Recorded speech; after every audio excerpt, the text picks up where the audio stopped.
కిరీటి అనే కొత్త కుర్రాడు హీరోగా టాలీవుడ్‌లో ఇండస్ట్రీలోకి అడుగుపెట్టాడు. ప్రతి వారం ఎంతోమంది కొత్త కుర్రాళ్ళు వస్తూనే ఉంటారు. తమ ప్రతిభా పాటవాలను చూపించుకుంటూనే ఉంటారు. కానీ కిరీటి గురించే ఎందుకు మనం మాట్లాడుకోవాలి అంటే, కిరీటి అనే హీరో గాలి జనార్దన్ రెడ్డి ఇంటి నుంచి వచ్చిన కుర్రాడు. గాలి జనార్దన్ రెడ్డి ఎవరు? అతని గతం ఏంటి? ప్రస్తుతం అతని పరిస్థితి ఏంటి అనేది అందరికీ తెలుసు. అతని మీద చాలా స్పెక్యులేషన్స్ ఉన్నాయి. దాదాపు 10,000 కోట్ల ఆస్తి ఉందని చెప్పేసి పత్రికలు గానీ, మీడియా గానీ ఘోషిస్తుంటుంది. అలాంటి ఇంటి నుంచి ఒక కుర్రాడు హీరోగా వచ్చాడంటే ఖచ్చితంగా దాని మీద ఫోకస్ ఉంటుంది. అలా ఈ సినిమా మీద ఫోకస్ 'జూనియర్' అనే సినిమా మీద ప్రేక్షకులు దృష్టి పెట్టారు. మరి 'జూనియర్' అనే సినిమా ఎలా ఉంది? ఈ సినిమాలో కిరీటి నటన ఎలా ఉంది? ఇండస్ట్రీకి కిరీటి హీరోగా ఎంతవరకు ఇండస్ట్రీలో తన ప్రభావం చూపించుకోగలడు అనేది ఈ రివ్యూలో తెలుసుకుందాం. 'జూనియర్' అనే సినిమాని 2 రకాలుగా మనం విశ్లేషించుకోవచ్చు. ఒకటి, హీరోగా కిరీటి క్యాపబిలిటీ ఏంటి? 2, ఈ సినిమా ఓవరాల్గా ఎలా ఉంది? ఫస్ట్ మనం కిరీటి గురించి మాట్లాడుకుందాం. ఏ హీరో అయినా సరే తన ఇంట్రడక్షన్ సినిమాలో తనలోని ప్రతిభా పాటవాలు 360 డిగ్రీ యాంగిల్లో చూపించుకోవాలనుకుంటాడు. డాన్సులు బాగా చేయాలి, ఫైట్లు బాగా చేయాలి, డైలాగులు బాగా చెప్పాలి, ఎమోషన్ సీన్స్ బాగా హ్యాండిల్ చేయాలి, కామెడీ పండించాలి, ఇలా అన్ని తనలో ఉన్న టాలెంట్ మొత్తం గుమ్మరించాలని ఫిక్స్ అయిపోతాడు. ఆడియన్స్ కూడా అవే లెక్కలతో వస్తాడు. ఈ హీరో బాగా డ్యాన్స్ చేయగలడా, ఈ హీరో ఫైట్లు బాగా చేయగలడా, అసలు హీరో క్యాపబిలిటీ ఏంటి అని చూడడానికి థియేటర్కి వస్తారు. సో ఆ లెక్కన కిరీటి 'జూనియర్' అనే సినిమాతో తన ఎంట్రీని చాలా ఘనంగా చాటుకున్నట్టే. ఎందుకంటే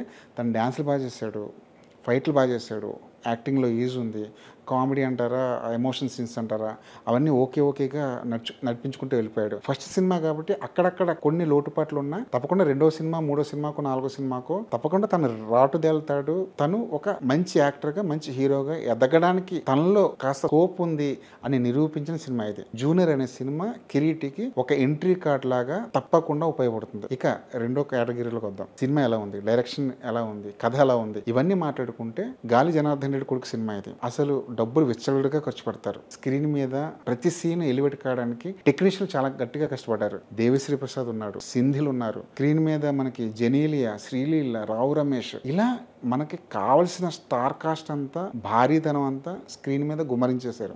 ఏ సీన్ చూసినా సరే నోట్ల కట్టలు నడుచుకుంటూ వెళ్ళిపోతున్నట్టు అనిపిస్తుంది. అంత క్వాలిటీ మేకింగ్ ఈ సినిమాలో కనిపించింది. కానీ అన్నీ ఉన్న అల్లుడు నోట్లో సీన్ అన్నట్టు రైటింగ్ డిపార్ట్మెంట్ చాలా పేలవంగా పనిచేసింది.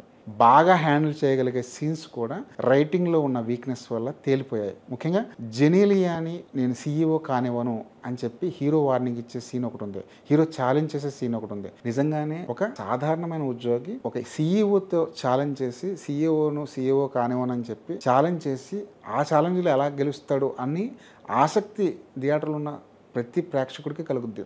ఏదో చేస్తాడు, ఏదో మ్యాజిక్ చేస్తాడు, ఏదో మైండ్ గేమ్ ఆడతాడు అనిపిస్తుంది. కానీ ఆ సీను సినిమాకి కీలకంగా మారవలసిన ఆ సీను చాలా పేలవంగా సాగిందంటే అది కేవలం రైటింగ్ డిపార్ట్మెంట్లో ఉన్న డొల్లతనం. ఇదే కాదు, ఫస్ట్ హాఫ్ అంతా ఒక సరదాగా హీరో ఏం చేస్తాడు, హీరో డ్యాన్సులు బాగా చేస్తాడా, ఫైట్లు బాగా చేస్తాడా, ఇవి చూడడానికి వెళ్ళిన ఆడియన్కి మొదటి 10 నిమిషాల్లోనూ 15 నిమిషాల్లోనూ హీరో క్యాపబిలిటీ ఏంటి, హీరో కెపాసిటీ ఏంటి, హీరో ఎంత టాలెంటెడ్ అనేది అర్థమైపోద్ది. 15 నిమిషం తర్వాత థియేటర్లో ఆడియన్స్ కూర్చోవాలంటే నీ కథ బాగుండాలి, నీ కథనం బాగుండాలి, వచ్చే ట్విస్టులు బాగుండాలి, ఆ స్క్రీన్ ప్లే ఎత్తుగడలు అన్నీ బాగుండాలి. కానీ ఈ సినిమా విషయంలో అవన్నీ తప్పటడుగులు వేసుకుంటూ వెళ్ళిపోయాయి. ఇంటర్వెల్ ఫస్ట్ హాఫ్ అంతా పెద్దగా కంప్లైంట్లు చేయడానికి ఏముండదు. అలాగని చెప్పి ఆహా ఓహో అనిపించేంత స్టఫ్ ఏమి ఉండదు. ఫస్ట్ హాఫ్ అంతా అయిపోయిన తర్వాత మీకు గుర్తొచ్చేది, మీరు కనెక్ట్ అయ్యేది కిరీటి డ్యాన్సు, కిరీటి నటన, కిరీటి ఫైట్లు, ఇంతే. ఆ ఇంటర్వెల్ బ్యాంక్ ముందు ఒక చిన్న ట్విస్ట్ వస్తుంది. ఆ ట్విస్ట్ కూడా అద్భుతంగా ఉండదు. కానీ సెకండ్ హాఫ్కి ఏదో మంచి లీడ్, ఏదో బీజం వేశారు, ఏదో ఒక రోడ్డు వేశారు. ఆ రోడ్డులో ఎలాంటి జర్నీ నడుస్తుందా, ఈ కథ ఎలాంటి టర్న్ తీసుకుంటుందా అన్న క్యూరియాసిటీ కలుగుద్ది. కానీ సెకండ్ హాఫ్ మొదలెట్టిన తర్వాత ఒక ఫ్లాష్ బ్యాక్ ఎపిసోడ్, ఒక 10 నిమిషాల ఫ్లాష్ బ్యాక్ ఎపిసోడ్ డైరెక్టర్ చూపించాడు. అక్కడ ఆ ఎమోషన్ కానీ, ఒక తండ్రి కొడుకులు, తండ్రి కూతురు మధ్య జరిగిన ఒక ఎమోషన్ సీన్ కానీ బాగా బిల్డప్ చేసుకుంటూ వెళ్ళి ఈ కథ ఏదో ఒక ఎమోషనల్ డ్రామాగా షిఫ్ట్ అవుద్ది అనుకుంటున్నప్పుడు సడన్గా టర్న్ అయ్యి దాన్ని ఒక విలేజ్ డ్రామాగా షిఫ్ట్ చేస్తారు. ఆ డ్రామా చూస్తున్నప్పుడు మనకి శ్రీమంతుడు గుర్తొస్తుంది, మహర్షి గుర్తొస్తుంది, ఇలా చాలా సినిమాలు గుర్తొస్తాయి. యాక్చువల్గా 2020లో మొదలైన సినిమా ఇది. అంటే కరోనా ముందు మొదలైన సినిమా ఇది. కరోనా తర్వాత 2025లో అంటే ఒక 5 ఏళ్ల పాటు జర్నీ చేసిన సినిమా ఇప్పుడు వచ్చింది. బహుశా ఇది 2020లో వచ్చినా కూడా ఇది అప్పటికే అవుట్డేటెడ్ ఫార్ములా అయిపోయేది. 2025లో మనం 2020లో రావాల్సిన సినిమాని 2025లో చూస్తే ఎంత అప్డేట్ అవ్వాల్సిందో ఈ సినిమా ఒకసారి మనం ఆలోచించుకోవచ్చు. ఈ సినిమాలో ప్రధానమైన లోపం ఏంటంటే బలమైన విలన్ లేడు. ఉన్నాడు కానీ అతను బలంగా చూపించలేదు. ఫస్ట్ అసలు విలన్ ఇంట్రడక్షన్ సీన్లో ఏదో ఎవరో వస్తున్నారు, ఏదో రాజమౌళి సినిమాలో విలను, బోయపాటి సినిమాలో విలను వస్తున్నాడు అన్నంత బిల్డప్ ఇచ్చారు. అతని కోసం కొన్ని షార్ట్స్, అతని బిల్డప్ షార్ట్స్ కొన్ని వేసుకుంటూ వెళ్ళిపోయి మనం ఏదో బలమైన విలన్ని, ఏదో క్రూరమైన విలన్ని, ఒక స్టైలిష్ విలన్ని ఎవరినో చూడబోతున్నాం అన్న ఫీలింగ్ ఏదో కల్పించాడు. కానీ అది కేవలం ఒక సీన్కే పరిమితం అయిపోయింది. విలన్ ఉన్నాడంటే ఉన్నాడు, లేడంటే లేడు. విలన్ చేసిందేం లేదు ఈ సినిమాలో. చివరిలో ఆ క్యారెక్టర్ని ఎంత పేలవంగా ముగిస్తారంటే, హీరో తన బాధ అంతా చెప్పుకుంటూ ఎమోషనల్గా కన్నీరు పెట్టుకుంటుంటే విలన్ కూడా కరిగిపోయి సానుభూతి ప్రకటిస్తాడు.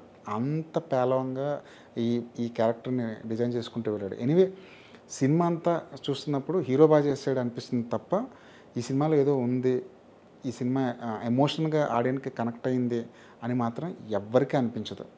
కేవలం జూనియర్ అనే సినిమా కిరీటిలో ఉన్న క్యాపబిలిటీస్ని చూపించుకోవడానికి ఒక విజిటింగ్ కార్డ్లా ఉపయోగపడింది. మరి శ్రీలీల ఉంది కదా, శ్రీలీల ఏం చేసిందంటే శ్రీలీల క్యారెక్టర్ని కూడా అస్తవ్యస్తంగా రాసుకున్నారు. ఫస్ట్ హాఫ్లో కనిపించిన శ్రీలీల సెకండ్ హాఫ్లో ఎక్కడా కనిపించదు. ఒక సినిమాలో, ఒక కమర్షియల్ సినిమాలో హీరోయిన్ క్యారెక్టర్ని ఇంత వేస్ట్ చేసిన సినిమా ఈ మధ్యకాలం రాలేదు. శ్రీలీలకంటూ ఒక ఇమేజ్ ఉంది, శ్రీలీలకంటూ ఒక ఫ్యాన్ బేస్ ఉంది. శ్రీలీల కోసమైనా జనాలు థియేటర్లకు వెళ్తారు. కానీ ఆ విషయాన్ని కూడా దర్శకుడు పట్టించుకోకుండా హీరోయిన్ ఇన్కార్పొరేట్ ఎక్కడ చేయాలో తెలియక ఆ క్యారెక్టర్ని సగంలోనే వదిలేశాడు. మధ్యలో చివరిలో ఎక్కడో వైరల్ అయ్యారు అనే పాట వస్తుంది, ఆ పాటలో శ్రీలీల కనిపిస్తుంది. అప్పుడు కూడా కేవలం ఇమాజినేషన్ అన్న కాన్సెప్ట్తో శ్రీలీలను తీసుకురాగలిగాడు. కానీ అసలు అక్కడ కూడా శ్రీలీల రావాల్సిన అవసరమే లేదు కథకి. జెనీలియా క్యారెక్టర్ గురించి చాలా గొప్పగా చెప్పారు. జెనీలియా లాంటి ఒక యాక్టర్ ఆ క్యారెక్టర్లో కనపడడం, ఆ పాత్రకు ఒక హుందాతనం వచ్చింది. కాకపోతే ఆ క్యారెక్టర్ను కూడా దర్శకుడు సరిగా డిజైన్ చేసుకోలేదు. ఫస్ట్లో ఏదో ఈగో అను యారగెంట్ పర్సన్ అనో చూపిస్తూ మళ్ళీ ఆ క్యారెక్టర్ కూడా అటు ఇటు తిరుగుతూ ఎటు వెళ్ళిపోయింది. మొత్తానికి ఈ సినిమా అనేది రైటింగ్ పరంగా వీకు, టెక్నికల్ పరంగా చాలా స్ట్రాంగ్.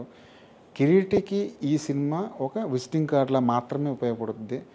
కిరీటిలోని టాలెంట్, ఒక కొత్త హీరో వచ్చాడు, అతనిలో టాలెంట్ ఏంటో తెలుసుకోవడానికి ఈ సినిమా ఒక చాయిస్లా ఉపయోగపడుతుంది తప్ప ఏదో మనం ఒక థియేటర్ ఎక్స్పీరియన్స్ పొందొచ్చు, ఏదో ఒక మంచి సినిమా చూద్దామని మాత్రం థియేటర్కి వెళ్తే పప్పులో కాలేసినట్టే.